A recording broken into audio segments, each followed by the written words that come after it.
customer who really wants to know what our product can do, get a genetic, go find it at a dispensary, start growing your genetic, go buy an eighth. Smoke that eighth and remember it, and then grow it with our stuff. Yeah. And then remember what you just will never buy again. Well, let's go check out your media. Let's do that. Cool.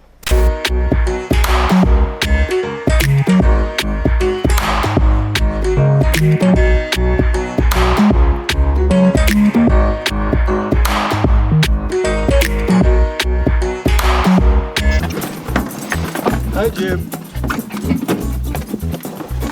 Move over. Good job.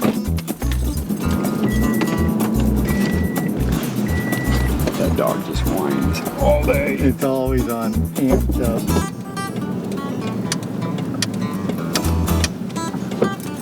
QB, no licking, bone milk. We'll leave him in the car so he doesn't get run over by a machine.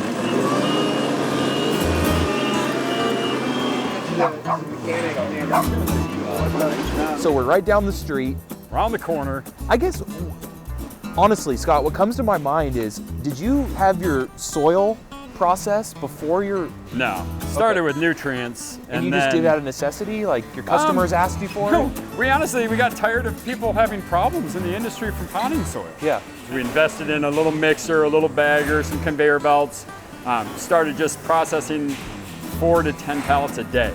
Okay. And they were selling out faster than we could make them. We had people lining up just to pick up pallets from us. We're like, oh man, let's step this up. And as we were developing and growing, we decided, all right, we got to find a place close to our other facility. Luckily, this place came out. I mean, it's a horrible piece of land, but it's perfect for what we need it for. Yeah, it is. And we were able to buy this spot.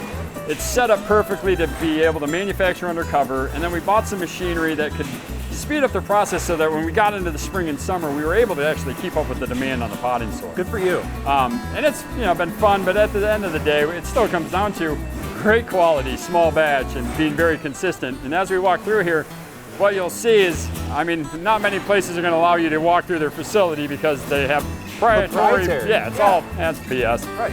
What they don't want to show you is that there is a giant 80-yard batch mixer being fed all these components through conveyors, and it's stratifying in the system. So the first 5 pallets are totally different than the next 10 pallets, which are totally different from the last 40 pallets.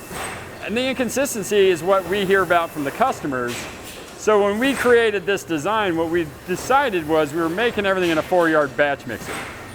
So instead of making a bunch of giant 70-yard batches, we just put in a whole bunch of 4-yard batch mixers. Wow, really? So our recipe has been identical since the beginning. When we grew, I mean, what we put our money in was the bagger to go make that faster. Yeah. Instead, we kept the recipe the exact same amount of scoops, and we just feed the different batches. And then when this one's done going to the bagger, then this one kicks on, goes to the bagger, and this one starts mixing.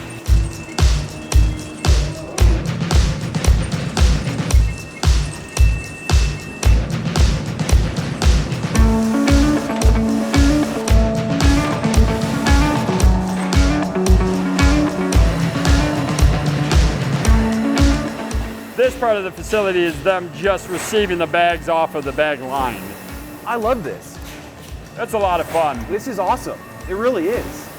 And it's neat because, one of the things with our potting soil mixes is I know for a fact we were the first company to put aeration holes in the bags. Yeah. And when we were getting our bags designed by the company, like, why would you put holes in your bag? And all this debris is gonna fall out. You need to breathe. Yeah, these are living organisms in here. So when this is built and we seal this off and then people shrink wrap it, you're essentially suffocating the whole picture. So we want these microbes to be alive. So when they're done doing this, it goes to a roper.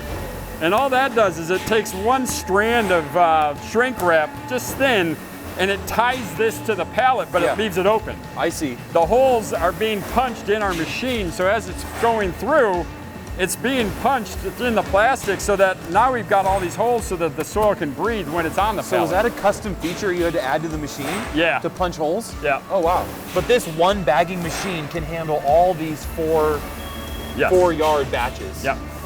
Yep.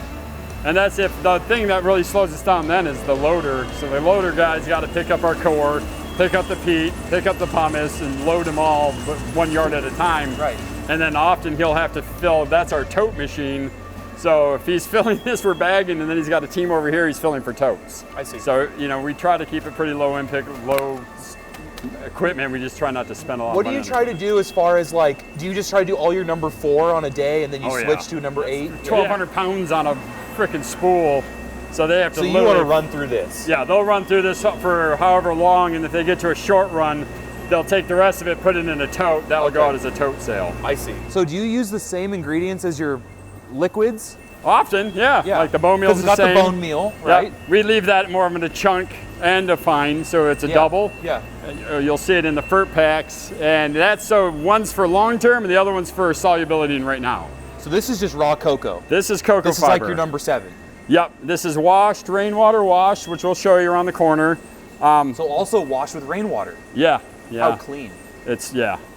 Yeah, again, it's hard to do city water when you're just watching it go from the city and washing salt off of cocoa fiber. Right. I think the key here is it's the hydration process. A lot of companies will just shred it, send it through a gray water bar, mist it, that's their wash. This is actually washed without ever manipulating the cocoa. So we put the brick out from, you know, that's all that's all Indian cocoa. Yeah. We lay the bricks out, and then as the water is gently absorbed into it, they expand, and then we roll it over with a bucket, not with a tiller, not with a shredder. We're not hurting the integrity of the pith or the core fiber. A lot of them, they just send that brick through a chipper, Just shred it. shreds it, and then you get fines, you get chunks, That's there's why no it's so consistency. inconsistent. Yeah, this will always Well, be I've the noticed same. it's always been the same. Yeah, just yummy. And this is peat. Oh, this is peat. Yeah. Oh, okay. Sexiest peat moss you'll Yeah, it ever. really is. Does it also show up compressed? Yeah. Yeah, Big that giant is. bales. That's so nice. It's uniform. It's gorgeous. Yeah. This is Lithuanian peat, not Canadian peat. Is that right? Canadian peat is stripped all the way down to the humates now. This stuff is like hundreds of thousands of acres of just gorgeous peat. I want to see your. I have so many questions. It's like crazy. Well, this is the pumice we use instead of perlite.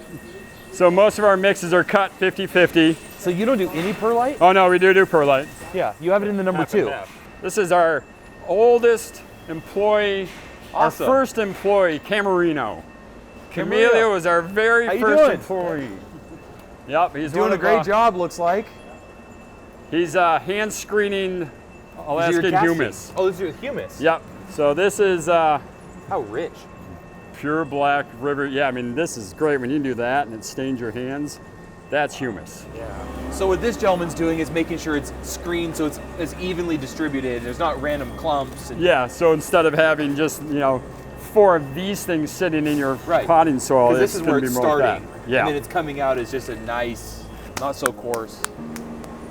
So Ryan is our Q&A guy. He's our resident it going? bodyguard to the facility. Doing great.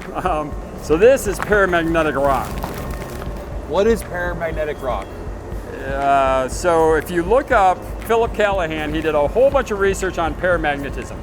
And what we found, what Frank found, was when paramagnetism is in the root zone, it allows the plant's energy, aura, and field to align with the actual Earth's energy, aura, and field.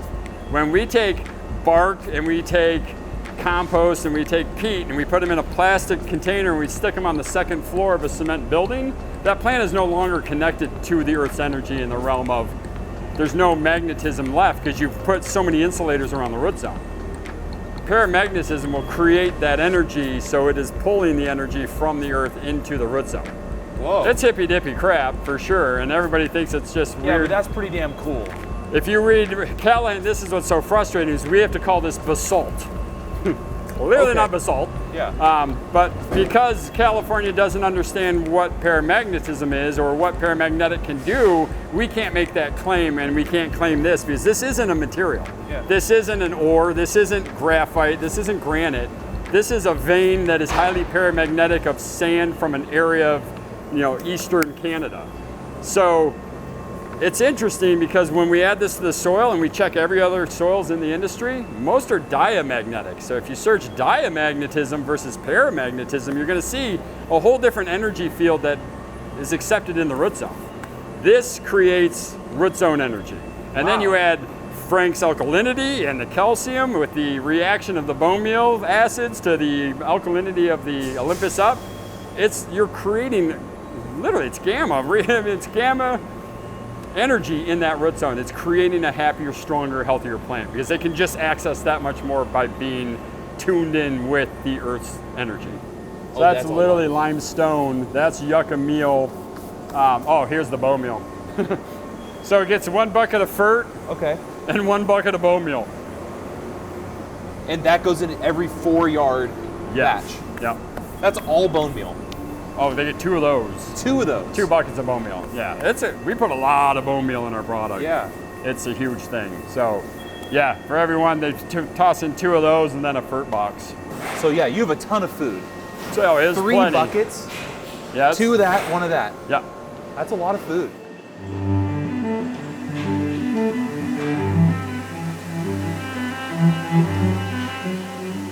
Okay, whoa. This is a step. You're taking a lot of extra effort here, obviously. This is why we're not profitable. Yeah. Yeah. This here is what kills profit, but this here is what makes consistent quality product. This is cocoa washing. This is 6 pallets of core fiber laid down, stacked out.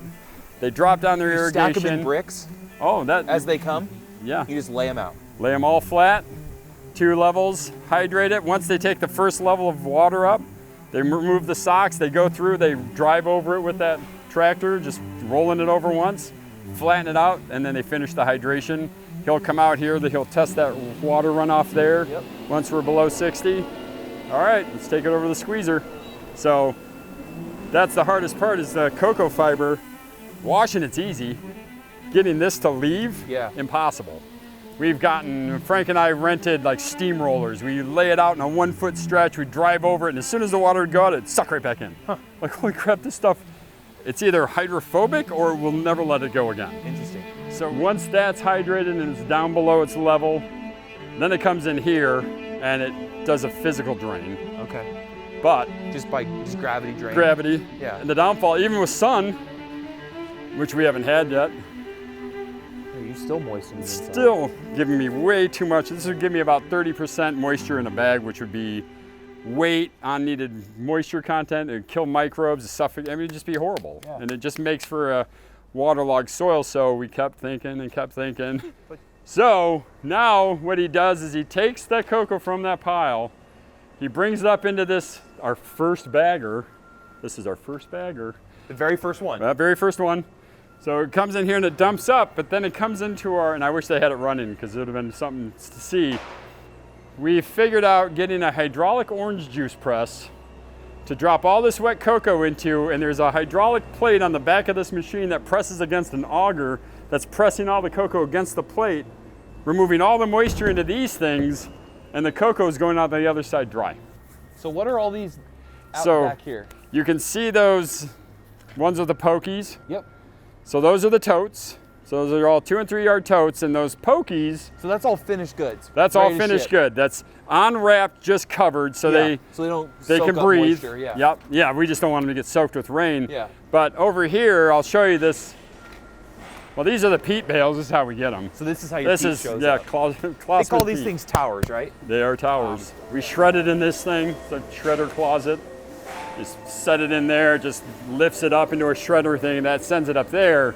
But this is what's unique, is when we do our bulk totes for folks, for farms and stuff, every tote gets an aeration tube. 3 yard totes get 2 aeration tubes.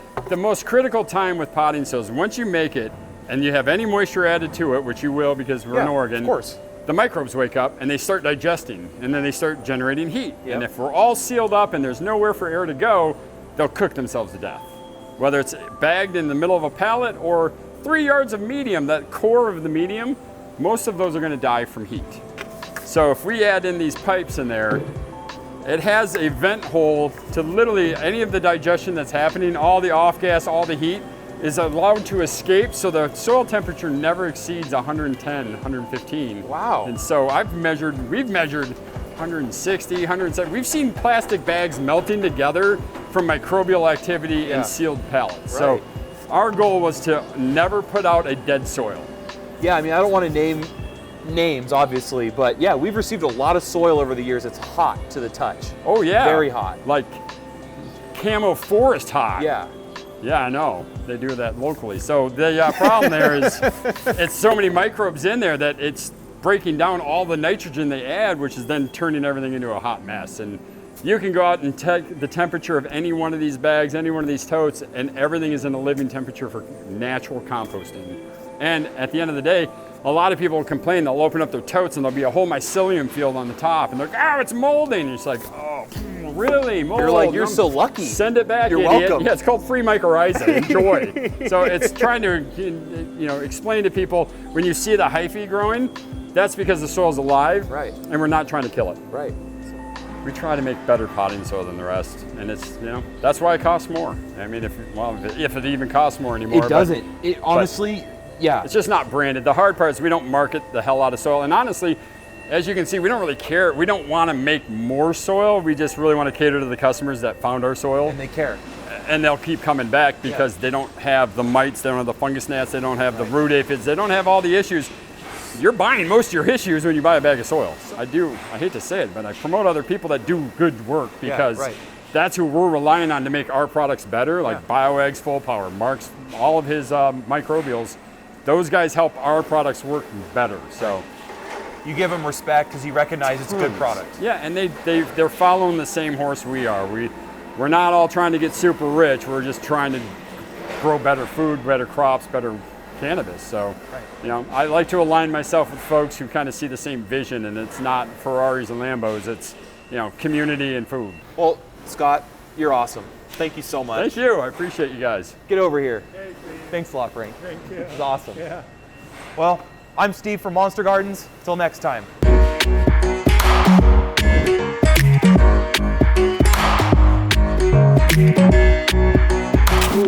Hi, puppy. Oh my gosh, see you, my friend. Oh my gosh. Everybody's back and I'm happy.